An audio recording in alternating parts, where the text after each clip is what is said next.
For more incredible action figures and collectibles, including the one seen in this review, check out Lindsay's Toy Room at www.lindsays.toyroom.com.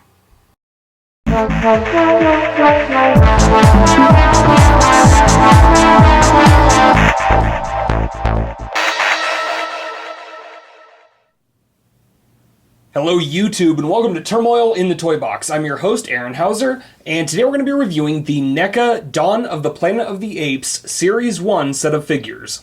This includes Koba, Caesar, and Maurice. I picked these guys up from Lindsay's Toy Room at lindsays.toyroom.com for about $53 plus shipping and handling, and I gotta be honest with you, these are some of the best figures that I've seen from NECA recently. Not only as far as quality goes, but as far as accessories and dynamic range of motion with the articulation, these guys are just beautifully done. Not to mention some of the best detailing that I've seen for any of the Planet of the Apes figures that have been released so far. These are so well done, and I'm really excited to finally be able to show these guys to you. First up in this set, we'll take a look at Koba, and this is probably my least favorite of the three, but to be honest, there's not really a bad figure out of this entire set. They're all incredibly well done. So, as far as accessories, he has a very long spear that actually comes in two sections and clicks together very easily. He also comes with two additional hands. You've got open hands and the kind of closed hands that are better for holding the spear. So, as far as articulation, you've got articulation in the ankles, in the knees, in the hips, in the waist, kind of in the middle of the torso there, in the shoulders, in the elbows. You've got rotation there, and it flexes in and out. And then the wrists are on a ball joint. And then the head, which is also on kind of a ball joint. Now the sculpt does kind of inhibit any sort of real neck movement from side to side, which is unfortunate, but overall it doesn't suffer that greatly from it. Now as far as detailing, these guys are just beautifully done. They are just so well sculpted and really capture, from what I can tell so far from the trailers that I've seen, they really do capture the look of the characters just beautifully. Very well done. As you can see, Koba has a little bit more damage to him. He's kind of missing some parts on his ear. He's got a bit more hair loss on his chest and arms. So this guy's seen some better days.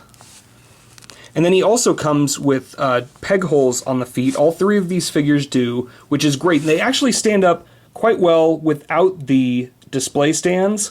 Now it's a little wobbly on my review table here, but they do stand up relatively well on their own, which is very nice. So you won't need the display stands.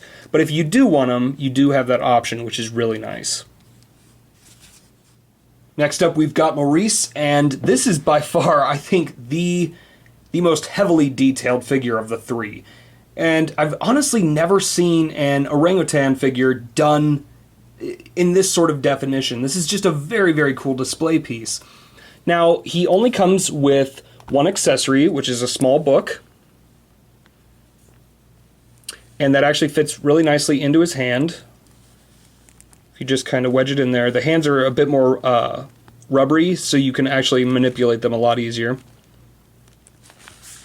And first off, I just want to really show you the detailing on this guy, because it's just incredible. The sculpting on this is so spot on and just so incredibly sharp.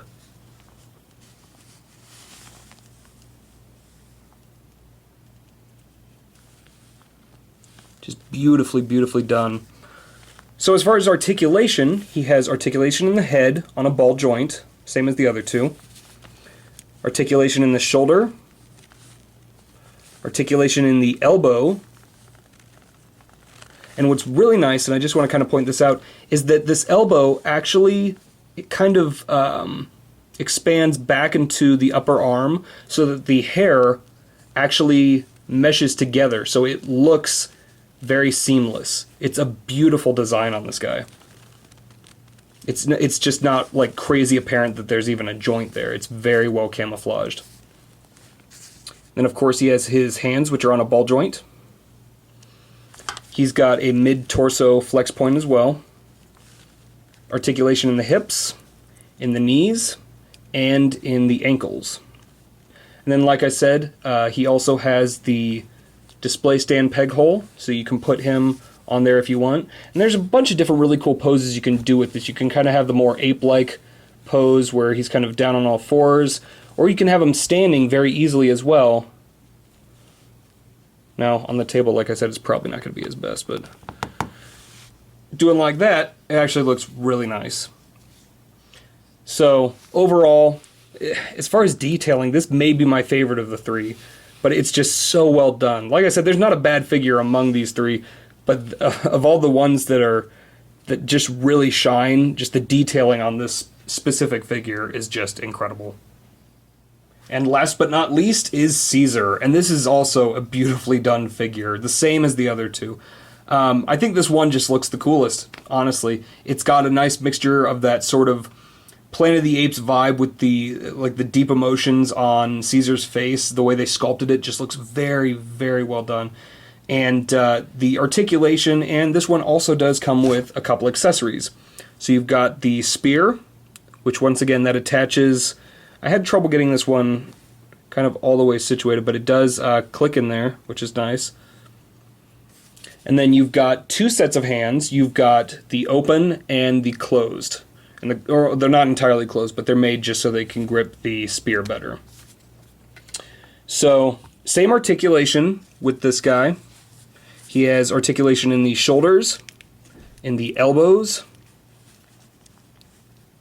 in the wrists. Sort of a mid-torso flex point there.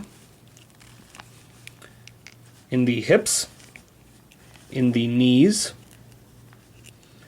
and in the ankles. And then you've got the head, which is also ball jointed. So to give you kind of a closer look there, that is it's a very cool sculpt. And with the war paint on his face, it just looks so incredibly sharp. It just looks really, really cool. And as you can see, he's got some scarring on his chest there, some more war paint. And it's really cool because you can kind of see some of the hair loss on his arms and everything. Then he's got some of the white on his shoulders. And then also the peg holes on the base of the feet for a display stand. So overall, this is just an incredibly well sculpted piece. And like I said, I haven't seen any paint bleeding on this guy. I haven't seen any real quality issues with this. This is just such an incredibly sharp figure. And they did such a great job of capturing the look of all these, and it just gets me that much more excited for the film's release. So all things considered, I really think that NECA knocked this one out of the park too. They did such a great job with the detailing, the articulation, and just the attention to the design and look of each of the characters with this series. And I thought that really showed in the face sculpts on all three of the figures. And the quality overall was just phenomenal. They did a great job, and I love the accessories that they added on to this set. Great, great additions. I really hope that they do more figures designed like this in the future, because these are just incredibly well done.